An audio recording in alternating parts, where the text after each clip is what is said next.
Sąskaitą į Šiaulių banką perkelti paprasta. Tiesiog puf ir sąskaita persikelia. Šiaulių bankas.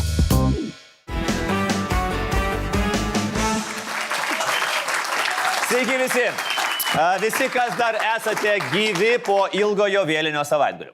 Praėjusio Helovino proga norėjome jums paruošti kažką savaitės vidury baisaus arba kažką gero, tai neapsisprendėm ir pasirinkom kažką baisiai gero. O baisiai geras, baisiai aukštas ir viešpatie, kaip baisiai gražus mūsų šalyje yra kol kas tik vienas žmogus. Žmogus, kuriam neatsispirtų absoliučiai jokia mergina. Vokietijos kariuomenė, žinote, nėra mergina, kurią galima pakviesti gerai praleisti vakaro prie ežero po atvirų dangumi. Tai yra rimta kariuomenė, kuriai reikia pasiūlyti vedybų sutartį. Ir toje vedybų sutartyje turi būti labai aiškiai numatyti Lietuvos įsipareigojimai, ką mes padarysime, nes kitaip Vokietijos kariuomenė savo įsipareigojimo mums taip pat negalės vykdyti. Ir čia yra nebaisi istorija, tikrai ne, o tiesiog neišpildytos Gitano svajonės. Nes aš manau, kad jis sakydavo Dianai, kai dar tik draugavo, Diana, kviečiu tave savaitgalį šašlų prie ežeriuko, o Diana griežtai atsakydavo, ne Gitanai, aš ne kokia mergina, kurią galima pakviesti gerai praleisti laiko prie ežero, aš esu rimta moteris, kuriai reikia pasiūlyti vedybų sutartį ir toje vedybų sutartyje turi būti aiškiai nurodyti tavo įsipareigojimai. Ir tada jis pasipiršo Dianai. Ir ant sofos, ir Baltijos kelyje, ir gal prie ežero, aš nežinau. Ir va, šita istorija galiausiai taip ir susidėjo. O paklaustas, ar nesigėli, kad palygino Vokietijos kariuomenę su mergina ir kad galbūt yra čiut seksistas, Nausėda išdidžiai atsakė. Aš tikrai nesigailiu, jokių seksistinių intencijų šiame pasakyme nebuvo, bet aš matau, kad visada yra dalis politikų, kurie tik ir laukia, kaip galėtų greičiau išplauti iš diskusijos turinį ir leistis į kažkokias detalės, gnoseologinius ginčius, apie mano metaforą panaudotą. Va! Pakalbėkim apie metaforas, apie tuos dalykus, kurie praskrenda žmonėms virš galvų ir, kaip sakė galaktikos sergėtojose Draksas, jis labai greitas ir jokia metafora jam nepraskris virš galvos, nes jis jas sugaus. Ir šiaip, girdėdamas sparnuotas Gitano frazes, aš manau, kad Jonas Jablonskis būtų toks, ar tikrai mums reikėjo tiek daug vaizdingų pasisakymų. Sklando legendos, kad Nausėda rašo savo sentencijų knygą, o kol dar nebaigtas 3 tomas, mes šiandien pacituosime kelias jos ištraukas. Pradėkime nuo koreliacijos tarp mokslo ir prabangių automobilių.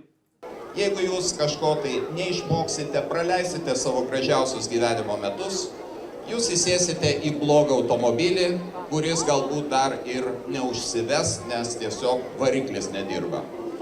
Jeigu jūs įgysite žinias, jeigu jūs atiduosite savo jėgas mokyklai, jūs tikrai įsėsite į Porsche arba į Ferrari ir pasileisite dideliu greičiu per savo gyvenimo kelią.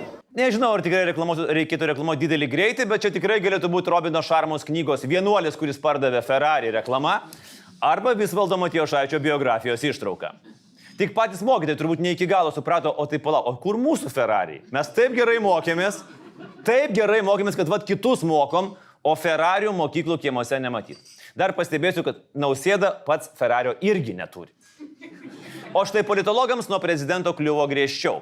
Juolab, kad šalies vadovui kliūna nuo politologų įvairiais klausimais, todėl Nausėda prisiminė dar vieną epizodą iš savo jaunų dienų. Politologai arba save vadinantis politologai susidaro įspūdis, kad kuomet mokykloje buvo pasakojama apie teksto suvokimą, mokytojai pasakojo, jie kur nors pasislėpė rūkė už mokyklos garažo. Ne prie laiptinės, ne už elektrinės, o už garažo. O šiaip juk nedaug mokyklų Lietuvoje turi garažus. Ką jie ten laikytų? Žoliapjovės, tinklinio kamuolius. Gal Gitano mokykla turėjo garažą, kuriame buvo parkuojami mokytojų Ferrari. Va tada jau daug ką paaiškintų tikrai. Tačiau ko niekas negali paaiškinti jau antrus metus, tai nesibaigiančių Nausėdos ir konservatorių peštynių dėl dalyvavimo Europos vadovų taryboje. Aišku, smagu važiuoti būti su svarbiausiais valstybių vadovais ir sėdėti prie didelių berniukų stalo.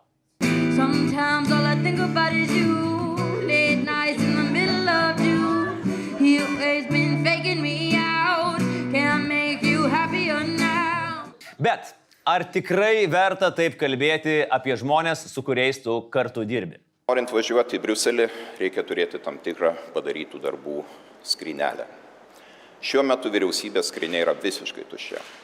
Jokie sprendimai, kurie suteiktų viltį arba palengvintų žmonių gyvenimą, arba bent jau indikuotų, kad jais bus pasirūpinta, nėra padaryti.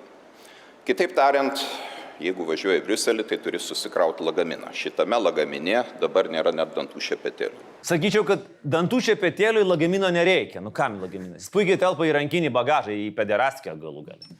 Ir šiaip galima nesivežti, galima Briuselėje nusipirkti. Nebent pats Nausėda visada vežiojasi pilną lagaminą dantų šepetėlių. Ir va tada besišypsančio Gitano nuotraukas galima naudoti reklamose, odontologai jo nekenčia. Bet šiaip negali sakyti, kad valdantieji neturi jokio bagažo. Jie turi Kasčiūną ir Majauską. Jie turi visą 8 metų krizę.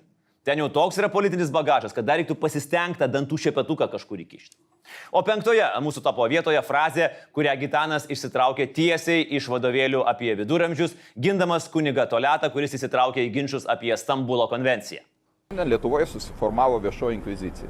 Tai yra žmonės, kurie įsivaizduoja galį maišyti su purvais kitaminčius, daryti tą beapeliacinę formą ir kartais tiesiog šlykščią formą, ir jie laiko save nebaudžiamais. Tai manau, kad su šituo mes neturime taikstytis. Šiandien aš stoju į pono gerbiamo kunigo Toleto pusę. Šiaip mano kukliomis žiniomis, istorinėmis žiniomis, inkvizicija yra tai, ką darė kunigai su žmonėmis, o ne su žmonės su kunigais. Na, bet gal čia karma. 4 vietoje praėjusios žiemos snaigė. Tada Gitanas supyko dėl didelių šildymo kainų, kurios nesiderino su jo gerovės valstybės idėja.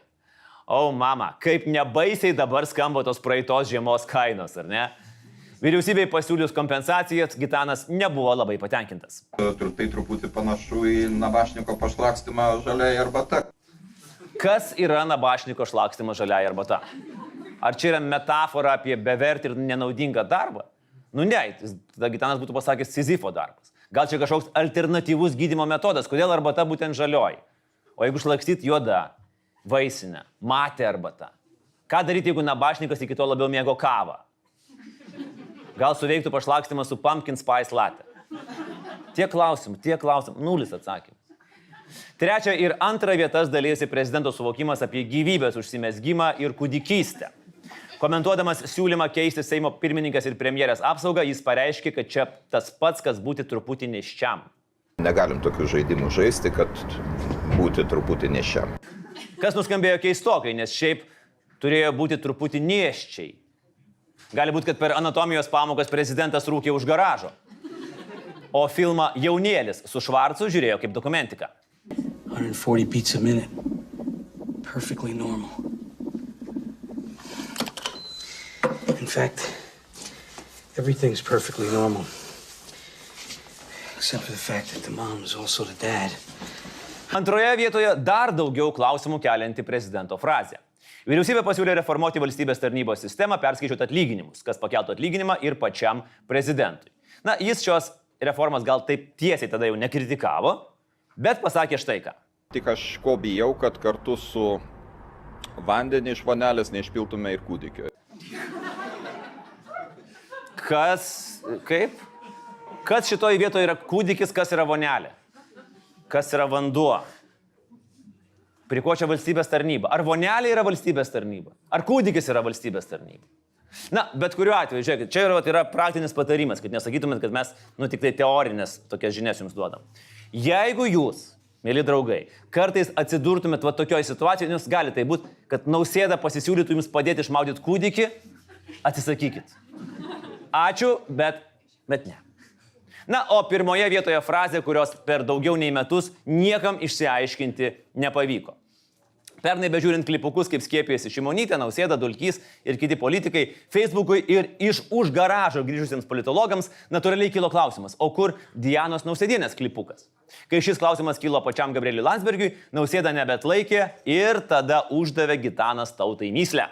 Tai jau nebe politika. Tai žodis, kuris taip pat prasideda raide P ir baigėsi raide A, tik tais ilgesnis. Ir va, koks tas žodis P ir A. Ir buvo internetuose daugybė variantų. Nu, ta žodis, kur vienu metu reiškia ir moteriškus lytinius organus, ir situaciją, kurioje atsidūrė Putleris, ir tą jausmą, kai vėluodamas į svarbų mytą, tu atsidūri kamštyje. Ne. Prezidentas sakė ilgesnis žodis. Pakazucha. Ne, čia Skvernelio žodis. Prostitucija. Irgi ne, čia Darbo partija. Taip ir nuguls. P, daugtaškis A, kaip amžinoji istorijos paslaptis. Šalia tokių klausimų, kas buvo Džekas Skerdikas, kas nužudė Kennedy ir kur Gintaro kambarys. Už tai mes ir nuoširdžiai dėkojame Gitanui Nausėdai, arba kaip jis pats sako apie save, Lietuvos prezidentui. Galbūt dėl to, kad nebūtų pasiektas prezidento tikslas 70% iki Liepos vidurio. 2 kandidatus, kuriuos siūlė Lietuvos Respublikos prezidentas, tai yra aš. Ne Nausėdos, ne Šimonytės, ne Dulkio, bet tai yra visų mūsų interesas ir atsakomybė prieš Lietuvos žmonės. Liko dar beveik 2 metai ir labai daug Gitano Nausėdos naujų frazių. O tada tikrai bus galima leisti ne vieną, o 2 Gitano sentencijų knygas. O jeigu dar bus antra kadencija, bus tikrai įdomiau negu Adamkaus dienoraščiai. Tiek šiandien, laikykitės ten ir tikrai pasimatysime savaitgalį. Iki! Sveiki, čia aš Andrius. Jeigu patiko šitas video, spauskit prenumeruoti Laisvės TV YouTube kanalą. Pip ir viskas.